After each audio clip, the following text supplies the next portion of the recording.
Here are ways you can be creative, and here are strata of accomplishment within those ways. And so then the question is, what does it look like? Yes? Probably a bit outdated with the cookbook. Should be like, how many views did my blog? Yes. Yes, fair enough. And this probably needs to be updated to reflect that. So there's the distribution of scores. Now that's dismal. That's a dismal thing to look at. You have to understand that. Why? Look at this. 0, right? The median person has not done anything creative ever in their life with anything on any dimension. Right? It's really important to know that. And then you have these horrible people out here. Right? They do everything. They do everything. Price's law. Here's Price's law. This is something to hammer into your heart. The square root of the number of people in a domain do 50% of the work. Okay, so let's go through that. You have 10 employees. 3 of them do half the work. Makes sense. That's reasonable. You have 100 employees. 10 of them do half the work. Well, that's a problem. So the other 90% are doing the other half. Who cares about them? You have 10,000 employees. 100 of them do half the work. Right, so here's a nasty little law. As your company grows, incompetence grows exponentially and competence grows linearly. Got it? Right? Because with 10, it's 3 who are doing half the work, but at 10,000, it's 100 that are doing half the work. So 9,900 of your employees are doing as much as the best 100. You might not even know who the best 100 are, but probably they know. And maybe their peers know too. And so one of the things that's really interesting when big companies start to shake, which means maybe they've had a bad quarter or 2 bad quarters, and the stock price starts to tip down, and the hot people who have options are not very happy about that, and maybe they start to announce layoffs, all the 100 people who have opportunities leave. And they're the ones who were doing half the work. So boy, that puts your company in a pretty rough situation, because now you've got the 9,900 people left over who were only doing half the work. And the next time you announce layoffs, the next most productive 100 leave. And so then you're left with nobody who's productive and a massive overhead payroll.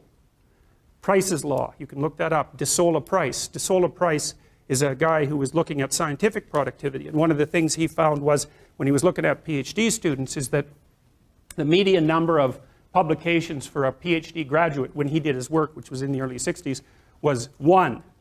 Okay, half as many had 2, half as many as that had 3, half as many as that had 4. It's a real step down.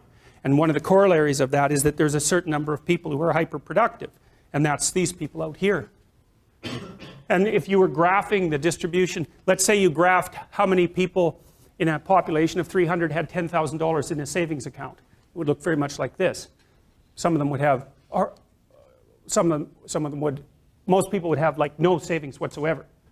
The median person would have no savings whatsoever. And then you go up here where the 1% is, they have all the money. But the thing you want to understand about that 1% issue that you always hear about is that it applies in every single realm where there's difference in creative production. Every realm. Doesn't matter. Number of records produced, number of records sold, number of compositions written. So here's an example. 5 composers produce the music that occupies 50% of the classical repertoire, right? Bach, Beethoven, Brahms, Tchaikovsky, Mozart, that's right, those 5. Okay, so here's something cool. So you take all the music those people wrote. 5% of the music all those people wrote occupies 50% of the music of their writing that's played. So not only do almost all the composers never get a listen, but even among the composers who do get a listen, almost none of their music ever gets played. So then that's another example of this Price's law of scaling.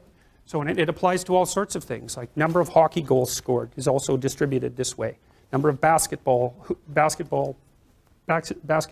successfully put through the hoop follows the same distribution. Size of cities follows the same distribution. It's a weird law, and you can think about it in part. Why does this happen? Well, imagine what happens when you play Monopoly. What happens? Everybody has the same amount of money to begin with, right? So then you start playing. It's basically a random game. Well, some people start to win a bit and some people start to lose a bit. And then if you win, the probability that you'll keep winning starts to increase. And if you lose, your vulnerability increases as you lose. And then maybe you've got, say, 6 people playing Monopoly. Soon one person has 0. What happens when they have 0? They're out of the game. So 0 is a weird number, because when you hit 0, you're out of the game. So then if you keep playing, people start to stack up at 0. right? What happens at the end of the game? One person has all the property and all the money, and everyone else has none. Right, that's what happens if you play an iterated trading game to its final conclusion. And that's part of the law, in a sense, that's underlying this kind of distribution. So it's not a consequence necessarily of structural inequality. It's built into the system at a deeper level than that.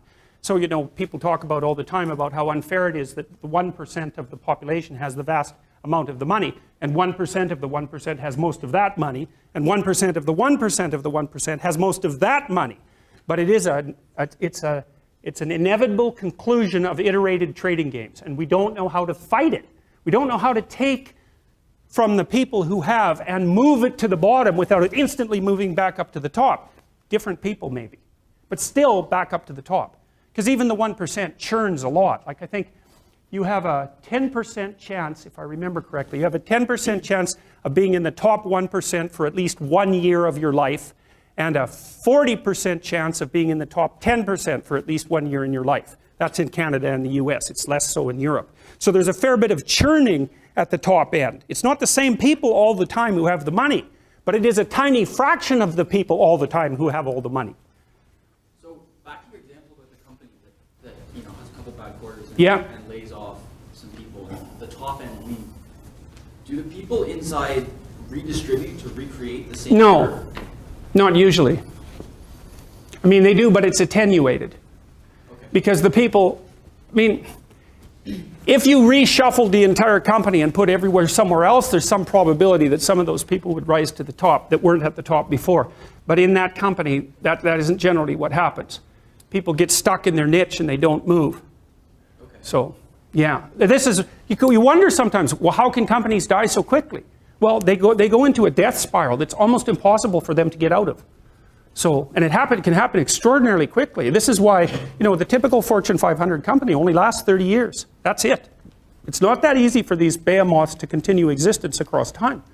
So, and it's because it's really easy for something to die. It's very unlikely that it will be built. It's very unlikely that it will be successful. And once successful, it's very unlikely that it will continue to duplicate its success because the underlying landscape shifts on it and it doesn't know where to go. And that's also partly because it's not that easy to integrate creative people into your company, right?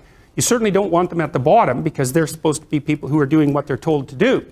So you filter out a lot of them at the bottom, and then you need them at the top, but they've already been filtered out. And also creative people are troublesome to work with because they're always, how do you evaluate a creative person? You almost can't by definition, because they keep coming up with new things and you don't have a good evaluative strategy for a new thing. It wouldn't be new if you had a good evaluative strategy for it, right? It would have to be the member of a class that you've already encountered substantially. So anyway, so the take-home lesson from this is zero. Right. And then that's like a graph of monetary distribution as well. And the problem with being at zero is it's very difficult to get out of zero.